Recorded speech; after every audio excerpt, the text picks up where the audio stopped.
परकीय चलनसाठा काय असणार आहे बघा. आता साधारणपणे काय झालेलं आहे की प्रत्येक देश हा आयात निर्यात या गोष्टीमध्ये आयात निर्यात होत असते किंवा आयात निर्यात करत असतो. म्हणजेच एक कुठलीही अशी बंदिस्त अर्थव्यवस्था या जगामध्ये राहिलेली नाही आहे. सगळ्या अर्थव्यवस्था ऑलमोस्ट खुल्या अर्थव्यवस्था झालेल्या आहेत. आयात निर्यात हा घटक काय झालेला आहे, कॉमन झालेला आहे.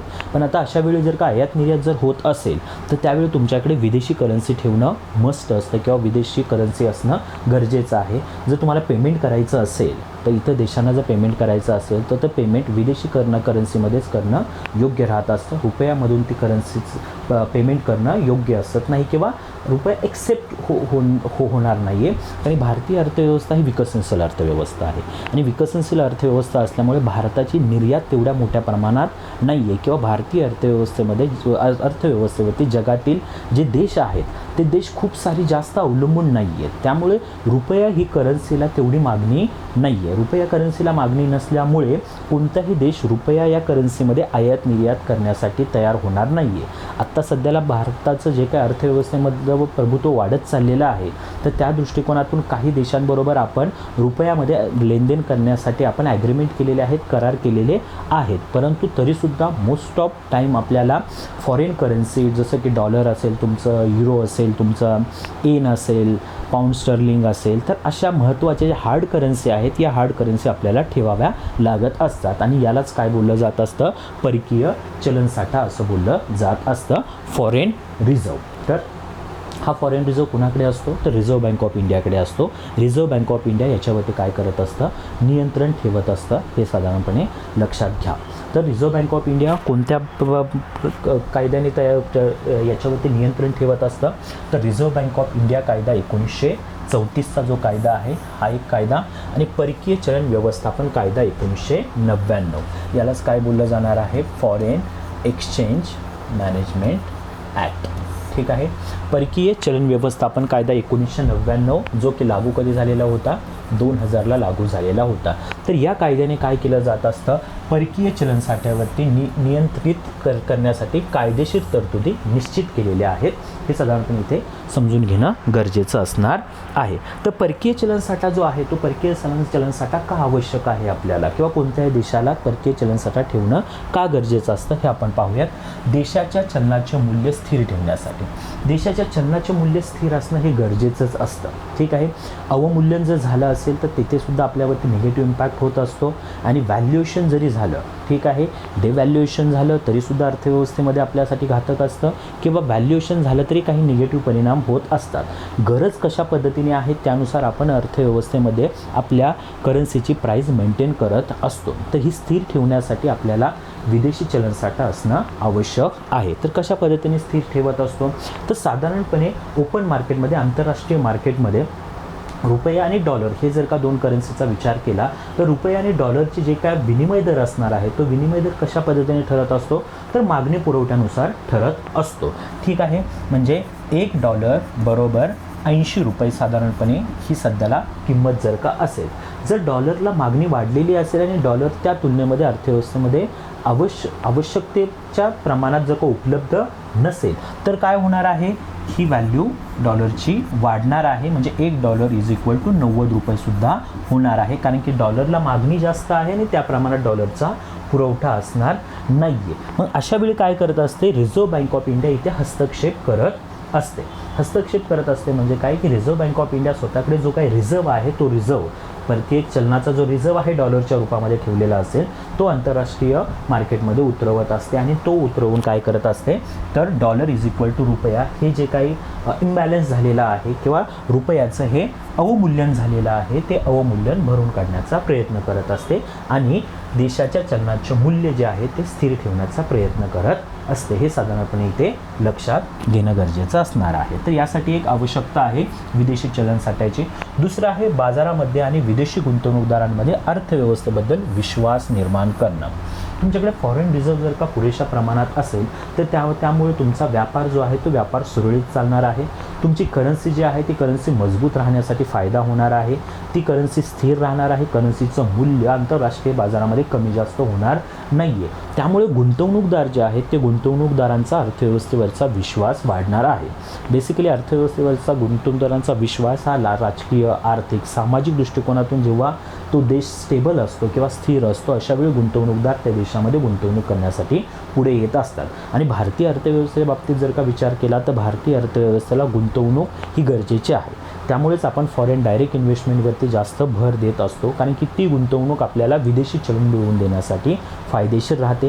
त्याचबरोबर फॉरेन पोर्टफोलिओ इन्व्हेस्टमेंट हे सुद्धा वाढवण्यावरती आपण भर देत आहोत, कारण की ती सुद्धा आपल्याला काय करत असते तर विदेशी चलन देण्यासाठी गरजेची असते, मिळण्यासाठी गरजेची असते. तर या पद्धतीने जर अर्थव्यवस्था स्थिर असेल तर त्यामुळे काय होत असते, गुंतवणूकदारांचा अर्थव्यवस्थेवरचा विश्वास वाढत असतो.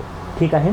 तर या पद्धतीने याच्यासाठी एक आवश्यकता असणार आहे परकीय चलन साठ्याची. नंतर आहे व्यवहारतोल सांभाळणे शक्य होत असतं. बॅलन्स ऑफ पेमेंट व्यवहारतोल म्हणजेच बॅलन्स ऑफ पेमेंट म्हणजे काय की एकूण आयात आणि एकूण निर्यात ही जी काय असणार आहे याच्यामध्ये तूट असेल किंवा शेष असेल. ठीक आहे. विकसनशील देशांच्या बाबतीत जर का विचार केला तर विकसनशील देशांमध्ये आयात ही जास्तच असते आणि निर्यात जी आहे ती त्या तुलनेमध्ये कमी असते.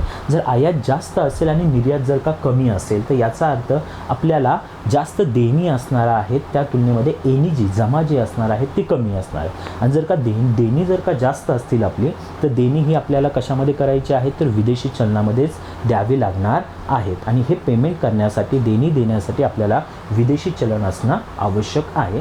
तर बॅलन्स ऑफ पेमेंट सांभाळण्यासाठी सुद्धा आपल्याला काय करावं लागणार आहे, विदेशी करन्सीची गरज असणार आहे. 1991चं जे काय आर्थिक अरिष्ट आलेलं होतं भारतावरती तर त्या काळामध्ये सुद्धा त्यावेळेसुद्धा साधारणपणे 2 आठवडे पुरेल एवढीच विदेशी गंगाजळी आपल्याकडं होती. अशा वेळी आपण सोनं काय केलेलं होतं तर गहाण ठेवलेलं होतं आणि सोन्याच्या बदल्यामध्ये परकीय गंगाजळी घेऊन आपण बॅलन्स ऑफ पेमेंट सांभाळण्याचं काम केलेलं होतं. हे बेसिकली तर उदाहरण तुम्हाला समजून घेणं गरजेचं राहील. ठीक आहे. विदेशी व्यापाराबाबत ठाम निर्णय घेणे शक्य होत असते. जेव्हा परकीय गंगाजळी आपल्याकडे जास्त असणार आहे तेव्हा काही ठोस भूमिका घेणं आपल्याला जमणार आहे की कोणत्या वस्तूंची आयात वाढवायची आहे, कोणत्या वस्तूंवरती आयात नियंत्रित करायची आहे, आयातीला पर्याय कशा पद्धतीने आपण तयार करू शकतो. ह्या सगळ्या गोष्टींची आपली जी काय धोरणं विदेशी व्यापाराच्या बाबतीत आहे ती विदेशी व्यापाराच्या बाबतीत घेणं आपल्याला शक्य होत असतं, कारण आपल्याकडे परकीय चलनसाठा जास्त आहे. दुसरा, परकीय चलनसाठा जास्त असल्यामुळे आपण आपल्या करन्सीचं मूल्य जे आहे ते मूल्य आपल्या फायद्याच्या दृष्टिकोनातून आपण त्या पद्धतीने मेंटेन करू शकतो किंवा तशा पद्धतीने व्हॅल्युएट किंवा डिव्हॅल्युएट करू शकतो. हे इथं लक्षात घेणं गरजेचं असणार आहे. विदेशी चलनसाठा असल्याने कर्जाची परतफेड करता येत असते. ते साधारणपणे विकसनशील देश आहेत किंवा अल्पविकसित देश आहेत यांना कर्जाची गरज पडत असते. तर आंतरराष्ट्रीय स्तरावरून वेगवेगळ्या इन्स्टिट्यूटकडून काय केलं जात असतं, कर्ज घेतलं जात असतं. तर ही कर्जाची परतफेड आपल्याला विदेशी चलनामध्येच करावी लागत असते किंवा या कर्जावरती जे व्याज आपण देत असतो तर व्याजाची परतफेडसुद्धा आपल्याला विदेशी करन्सीमध्ये करावी लागत असते. तर त्यासाठी सुद्धा परकीय चलनसाठा आपल्याकडे असणं गरजेचं असणार आहे. तर या दृष्टिकोनातून एक आपल्याला विदेशी करन्सीची आवश्यकता असणार आहे. तर आता आपण पाहूयात की विदेशी करन्सी म्हणजे काय असणार आहे किंवा यामध्ये कोणकोणते घटक विचारात घेतले जात असतात. साधारणपणे 2024ची जर का स्थिती बघितली तर $636 अब्ज एवढा काय आहे भारताकडे विदेशी चलनसाठा आहे, हे लक्षात घेणं गरजेचं आहे. जगात 4थ्या क्रमांकावरती भारत आहे विदेशी चलनसाठ्याच्या बाबतीत. सगळ्यात जास्त विदेशी चलनसाठा जो आहे तो चीन या देशाकडे आहे. चीन या देशाने ठेवलेला आहे, हे इथं लक्षात ठेवा. आता हे विदेशी चलनसाठ्यामध्ये कोणकोणत्या घटकांचा विचार होत असतो. एक आहे मध्यवर्ती बँक, म्हणजेच भारतासाठी काय असणार आहे, RBI, reserve bank of India. ठीक आहे. मध्यवर्ती बँकेकडे असणारा परकीय चलनसाठा. ठीक आहे. यालाच फॉरेन करन्सी असेट असंही बोललं जात असतं, फॉरेन करन्सी असेट. दुसरं आहे मध्यवर्ती बँकेकडे असणारे सोने हा सुद्धा विदेशी चलनसाठ्यामध्ये विचारात घेतला जात असतो, हे लक्षात घ्या. कारण काय आहे की सोने ही अशी गोष्ट आहे की जी तुम्ही कधीही त्याची लिक्विडिटीमध्ये रूपांतरण करू शकता किंवा त्याची तरलता जास्त आहे. ठीक आहे. सोने कुठल्याही तुम्ही देशाकडे घेऊन गेला आणि त्याच्या बदल्यामध्ये जर का तुम्हाला विदेशी करन्सी हवी असेल तर कोणताही देश लगेचच तयार होणार आहे, कारण की सोन्याला आंतरराष्ट्रीय स्तरावरती महत्त्व आहे. सोनं हे अशी गोष्ट आहे की जी दुसरा देश एक्सेप्ट करणार आहे. त्यामुळे सोनं हा एक काय आहे, विदेशी चलनाचा भाग आहे, हे लक्षात घ्या. नंतर आहे SDR स्पेशल ड्रॉइंग राईट, जे की कुणाकडून इश्यू केले जात असतात, IMF कडून, इंटरनॅशनल मॉनिटरी फंड, आंतरराष्ट्रीय नाणेनिधी यांच्याकडून इश्यू केले जात असतात. तर SDRचा एक विचार याच्यामध्ये होत असतो. नंतर आहे राखीव भाग स्थिती म्हणजेच रिझर्व ट्रांच पोझिशन, हा सुद्धा काय आहे, IMF मधील सदस्य देशांचा एक हिस्सा आहे. तर याचा सुद्धा विदेशी चलन साठ्यामध्ये विचार केला जात असतो. परकीय चलन साठा, विदेशी चलन साठा, फॉरेन रिझर्व हे एकाच अर्थाने घेतले जाणारे शब्द असणार आहेत. तर साधारणपणे या बाबतीत थोडीशी आपण माहिती घेऊयात.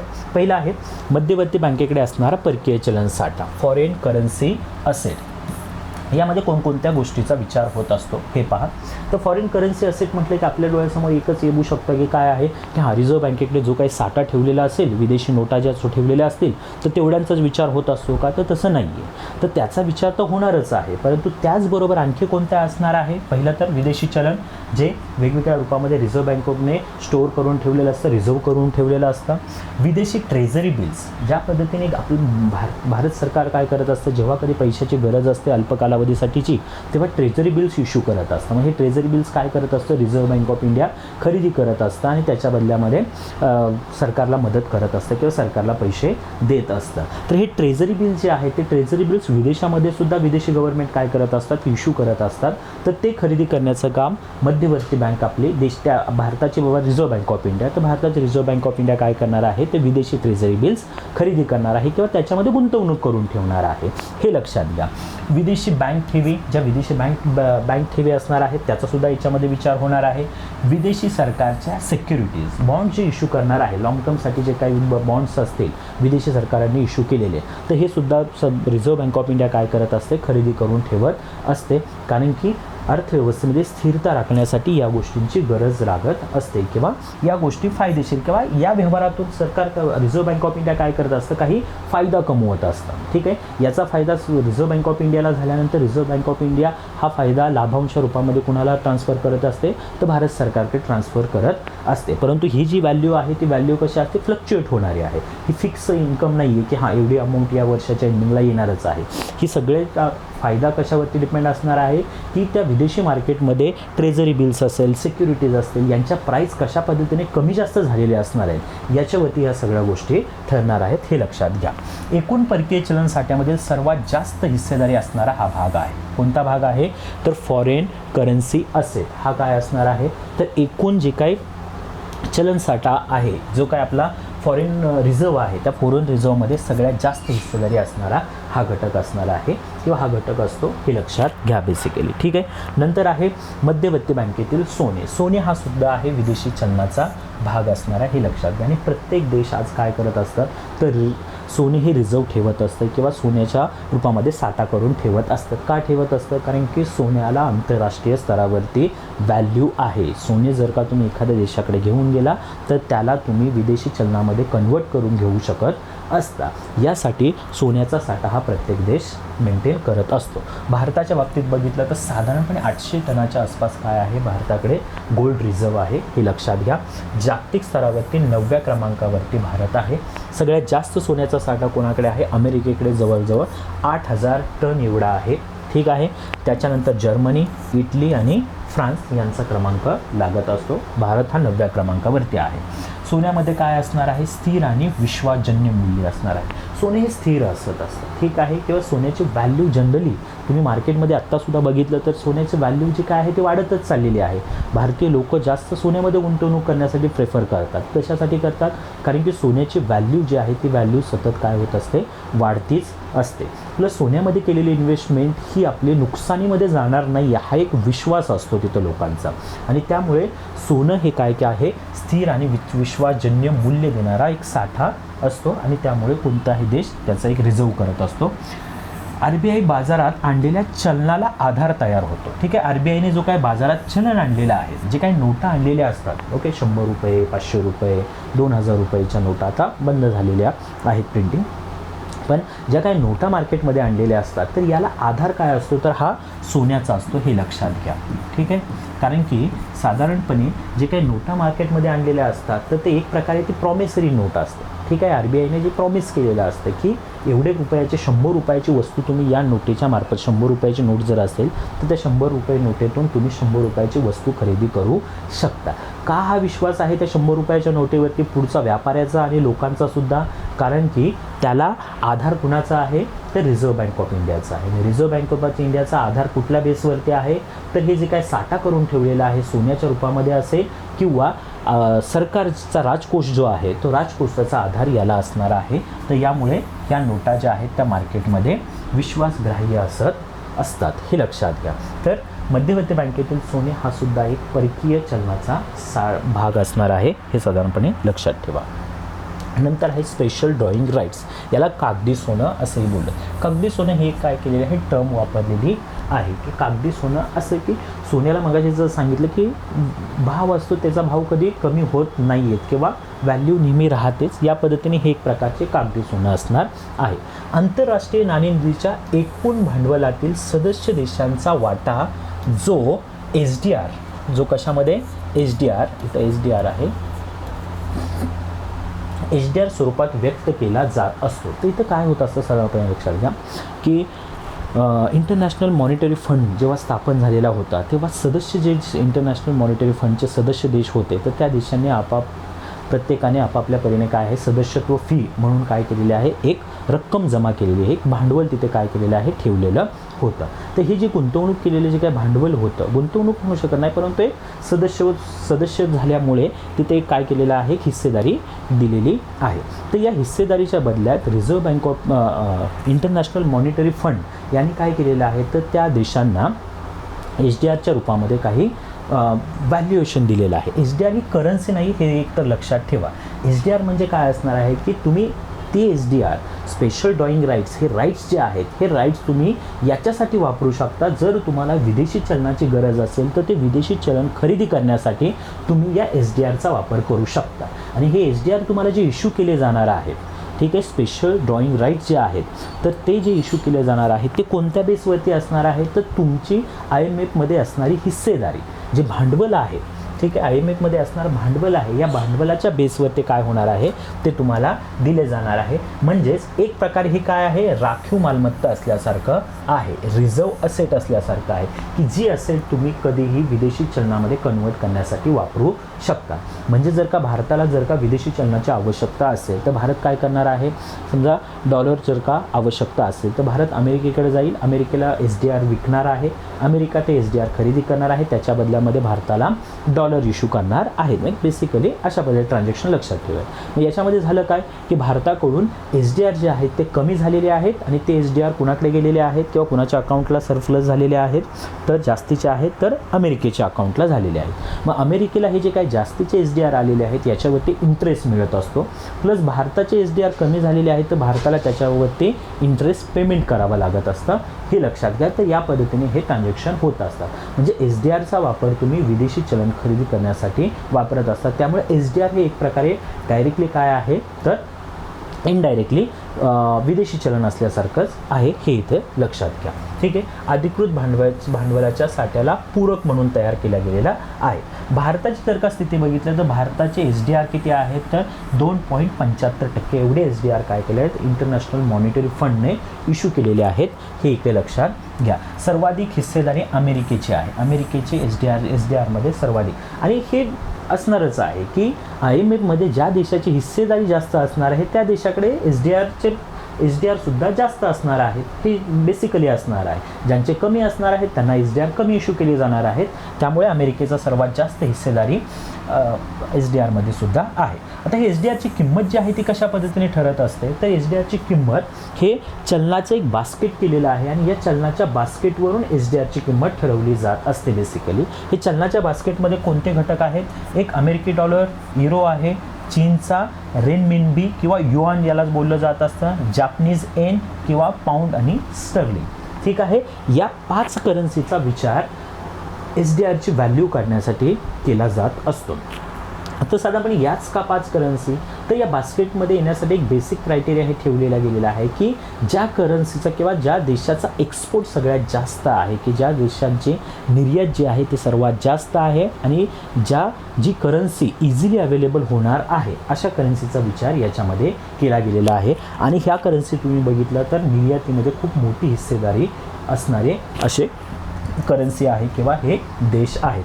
तर या हार्ड करन्सी असणार आहेत, कारण की या करन्सीला जागतिक स्तरावरती मागणी जास्त असणार आहे. तर या करन्सीच्या बेसवरती किंवा या करन्सीच्या व्हॅल्यूवरती या करन्सीला वेगवेगळ्या प्रमाणात व्हॅल्युएशन केलेलं असतं आणि याच्यावरती काय होत असतं तर SDRची किंमत ठरत असते किंवा SDRची व्हॅल्यू ठरवली जात असते. आणि SDR हा कमी जास्त होणारा डेली बेसवरती कमी जास्त होत असतो. SDRची फिक्स अशी किंमत असत नाही आहे, तो कमी जास्त होत असतो. या करन्सीचे व्हॅल्यू कशा पद्धतीने कमी जास्त होत आहेत त्यानुसार SDRची व्हॅल्यूसुद्धा कमी जास्त होत असते, हे साधारणपणे लक्षात घेणे इथं गरजेचं असणार आहे.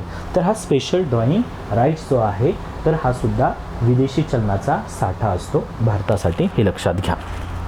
नंतर आहे ते आंतरराष्ट्रीय नाणेनिधीमधील राखीव भाग स्थिती, रिझर्व्ह ट्रान्सपोजिशन. आंतरराष्ट्रीय नाणेनिधीमध्ये समजा जर का भारताने आंतरराष्ट्रीय नाणेनिधीमध्ये 100 रुपये जर का गुंतवलेले असते तर त्या 100 रुपयापैकी 25% हिस्सा, पहिला जो 25% हिस्सा असणार आहे हा 25% हिस्सा म्हणजेच परकीय चलनामध्ये गुंतवलेले असते, परकीय चलन.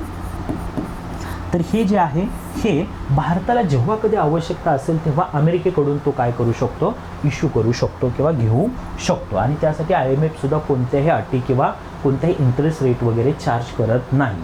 जर जेव्हा कधी आवश्यकता असेल तेव्हा त्या देशाला त्याच्या एकूण हिस्सेदारीपैकी 25% एवढा वाटा आंतरराष्ट्रीय नाणेनिधीमध्ये सदस्य देशांच्या भांडवलापैकी सुरुवातीचा परकीय चलन स्वरूपातील 25% वाटा जो असणार आहे तो म्हणजेच काय असणार आहे तर हा राखीव भाग स्थिती असणार आहे, हे बेसिकली लक्षात घ्या. आणि हाच भागसुद्धा कशाचा आपला भाग असणार आहे, परकीय चलन साठा जो काय आपला असणार आहे त्या परकीय चलन साठ्याचा एक भाग होणार आहे, हे लक्षात घ्या.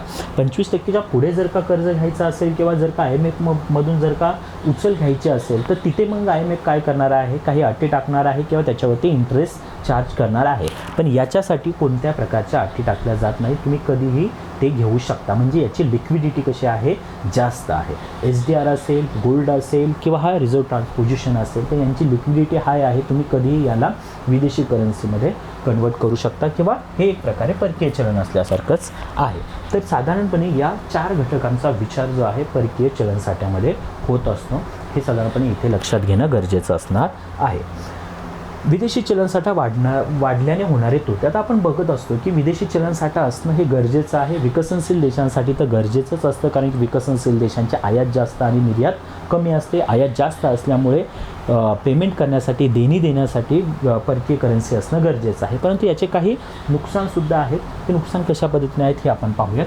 विकसनशील देशामध्ये गुंतवणूक कमी होऊ शकते. विकसनशील देशामध्ये एक तर काय होणार आहे, गुंतवणूक कमी होणार आहे. तर कशा पद्धतीने गुंतवणूक कमी होऊ शकते, समजा साधारणपणे आपण बघितलं की विदेशी चलनसाठा जर का असेल तर त्यामुळे फायदा हा होणार आहे की व्हॅल्युएशन, रुपया या करन्सीचं जर बघितलं तर व्हॅल्युएशन होण्याचे चान्स जास्त असतात. म्हणजे $1 बरोबर 80 रुपये या स्थितीवरून $1 बरोबर साधारणपणे 60 रुपये ही स्थिती होऊ शकते किंवा या पद्धतीने चांगल्या स्थिती म्हणजे मजबूत स्थितीमध्ये रुपया येऊ शकतो. रुपयाचं हे काय झालेलं आहे, व्हॅल्युएशन झालेलं आहे. कधी होणार आहे, परकीय चलनसाठा चांगला असेल तर अर्थव्यवस्था स्थिर असणार आहे. अर्थव्यवस्था स्थिर असल्यामुळे चांगल्या स्थितीमध्ये रुपया येणार आहे. म्हणजे जिथे $1 घेण्यासाठी आधी 80 रुपये मोजावे लागत होते ते $1 घेण्यासाठी आता किती रुपये मोजावे लागत आहेत, 60 रुपये मोजावे लागत आहेत. तर या पद्धतीने काय होणार आहे तर हे स्थिती असणार आहे. तर विकसनशील देशामध्ये गुंतवणूक जी आहे ती कमी होत असते. तर ही स्थिती कधी होत असते बघा, तर जेव्हा अशी स्थिती होत असते तेव्हा विदेशी गुंतवणूकदार आधी $1 गुंतवणूक करून किंवा $1 रिझर्व्ह बँक ऑफ इंडियाकडे घेऊन जाऊन $1च्या बदल्यामध्ये किती रुपये खर्च करण्यासाठी घेत होता, 80 रुपये इथे गुंतवण्यासाठी किंवा इथे वेगवेगळ्या गोष्टींवरती खर्च करण्यासाठी वापरू शकत होता. पण तेच जर का या व्हॅल्युएशननुसार काय होणार आहे, $1च्या बदल्यामध्ये त्याच्याकडे किती येणार आहेत तर 60 रुपये येणार आहेत. 60 रुपये आले म्हणजे पैसे कमी आलेले आहेत इथे खर्च करण्यासाठी. आणि ही एक स्थिती एक निगेटिव्ह इम्पॅक्ट होऊ शकतो जेव्हा विदेशी चलनसाठा जास्त होत असतो किंवा एक इनडायरेक्टली हा परिणाम होऊ शकतो, हे लक्षात घ्या. आयात वस्तू महाग होतील, निर्यात कमी होईल. आयात वस्तू काय होणार आहे, तर आयात जे आहे विदेशी चलनसाठा म्हणजे करन्सीचे हे जे काय व्हॅल्युएशन होणार आहे, तर व्हॅल्युएशन झाल्यामुळे आधी $1 बदल्यामध्ये $1 वस्तू खरेदी करण्यासाठी ₹80 द्यावे लागत होते. आता काय $1 खरेदी करण्यासाठी ₹60 द्यावे लागणार आहेत. म्हणजे इथे आयात काय होणार आहे, वाढ होईल. अशा पद्धतीने ते लक्षात ठेवा. आयात काय होईल, वाढणार आहे. आणि आयात वाढणार आहे म्हणजेच काय होणार आहे, आयात वाढल्यामुळे आपल्याला देणी अजून जास्त द्यावी लागणार आहे. आयात का वाढणार आहे, कारण की आधी एखादा जर का व्यापारी असेल तर त्या व्यापाऱ्याला $1 वस्तू खरेदी करण्यासाठी विदेशातून किती रुपये आधी द्यावे लागत होते, ₹80 द्यावे लागत होते. ₹80 देऊन त्याला $1 मिळत होता आणि ते $1 वस्तू तो खरेदी करू शकत होता. नंतर जर का हा विनिमय दर झालेला असेल, रुपया जर मजबूत झालेला असेल, परकीय चलनसाठा चांगल्या स्थितीमध्ये असल्यामुळे हे एक इनडायरेक्टली जर परिणाम झालेला असेल, तर $1 बदल्यामध्ये आता किती द्यावे लागत आहेत, ₹60 द्यावे लागत आहेत. ₹60 देऊन तो $1 खरेदी करत आहे. म्हणजे कमी रुपये त्याला इन्व्हेस्ट करावे लागत आहेत. त्यामुळे त्याची आयात काय होणार आहे, वाढणार आहे. आणि आयात वाढ झाल्यामुळे अर्थव्यवस्थेला देणी वाढणार आहेत, हे लक्षात घ्या. निर्यात काय होणार आहे, कमी होणार आहे. ही एक परिणाम होणारच आहे. निर्यात कशा पद्धतीने असणार आहे बघा, जो काही विदेशी खरीददार आहे, $1 तो खर्च करून किती रुपयाच्या वस्तू आधी खरेदी करत होता, ₹80 वस्तू खरेदी करत होता, बरोबर. तोच जर आता $1 खर्च करून त्याला किती रुपयाच्या वस्तू येत आहेत, ₹60 वस्तू येत आहेत. त्यामुळे तो काय करणार आहे, तर त्याच्यासाठी जी आयात असणार आहे ती त्याची आयात कमी करणार आहे. त्याची आयात कमी झाली म्हणजेच आपली ती निर्यात काय होणार आहे, कमी होणार आहे. ही एक गोष्ट होणार आहे. आणि विनिमय दरातील बदलामुळे सरकारकडे अवास्तव मिळकत निर्माण होईल. सरकारकडे अवास्तव एक कृत्रिम पद्धतीची मिळकत सरकारची निर्माण होईल. जे मी मगाशी सांगितलेलं होतं सुरुवातीला, फॉरेन करन्सी असेट, या फॉरेन करन्सी असेटमध्ये कोणकोणत्या गोष्टी येत असतात, तर रिझर्व्ह बँक ऑफ इंडियाने ज्या फॉरेन ट्रेझरी बिल्स, विदेशी फॉरेन ट्रेझरी बिल्स आहेत, फॉरेन बॉन्ड्स आहेत, याच्यामध्ये जी इन्व्हेस्टमेंट केलेली असते तो सुद्धा काय आहे, परकीय चलनाचा भाग आहे. तर याच्यामध्ये केलेल्या गुंतवणुकीतून RBIला याच्यातून काहीतरी फायदा मिळत असतो. आणि हा जो फायदा आहे तो फायदा RBIचा एक प्रकारे नफा म्हणून गणला जात असतो. आणि ह्या नफ्यातून सरकारला काय केला जात असतो, लाभांश दिला जात असतो. आणि नवीन आता जे काय इकॉनॉमिक फ्रेमवर्क आहे, त्या इकॉनॉमिक फ्रेमवर्कनुसार जोखीमसाठी लागणारा पैसा RBIने बाजूला काढल्यानंतर जो एक्सेस पैसा आहे तो आता इथून पुढे काय करणार आहे, सरकारला द्यावा लागणार आहे. म्हणजे त्यामुळे काय होणार आहे, तर तो जो काही कृत्रिम पद्धतीने प्रॉफिट झालेलं असणार आहे, ती काही वास्तव प्रॉफिट आहे का RBIचं, नाही आहे. अचानकपणे विदेशी बाजारामध्ये जे बॉन्ड्स किंवा ट्रेझरी बिल्समधून जे उत्पन्न आलेलं असणार आहे, जे की अल्प कालावधीसाठीचे असणार आहे, ते कमी जास्त होत राहणार आहेत. ते काही फिक्स इन्कम असत नाही आहे. तर त्याच्यातून आलेली इन्कममुळे रिझर्व्ह बँक ऑफ इंडियाची इन्कम जास्त दिसणार आहे. आणि रिझर्व्ह बँक ऑफ इंडियाची इन्कम जास्त असल्यामुळे त्या इन्कम जे नफ्यावरचा लाभांश किंवा जे काही जास्तीची रक्कम आहे ती सरकारला काय केली जाणार आहे, हस्तांतरित केली जाणार आहे. आणि या पैशातून सरकार त्याचे जे काही डेफिसिट असणार आहे, जी काही तूट असणार आहे, ती तूट भरून काढणार आहे. हे साधारणपणे लक्षात घ्या. तर या पद्धतीने सरकारची ते ॲक्च्युअल इन्कम आहे का, नाही आहे, ठीक आहे, किंवा सरकारने ते कोणत्याही ॲक्टिव्हिटी करून मिळवलेली आहे का इन्कम, नाही आहे, हे इथं लक्षात घेणं गरजेचं असणार आहे. आणि त्यामुळे हा एक तोटा आपण म्हणू शकतो की विनिमय दरातील बदलामुळे सरकारकडे अवास्तव मिळकत निर्माण होईल. तर साधारणपणे परकीय चलनसाठा जेव्हा वाढल्यानंतर हे एक परिणाम होणार आहे. तर अशा पद्धतीने परकीय चलनसाठा हा घटक आपण विचारात घेऊ शकतो.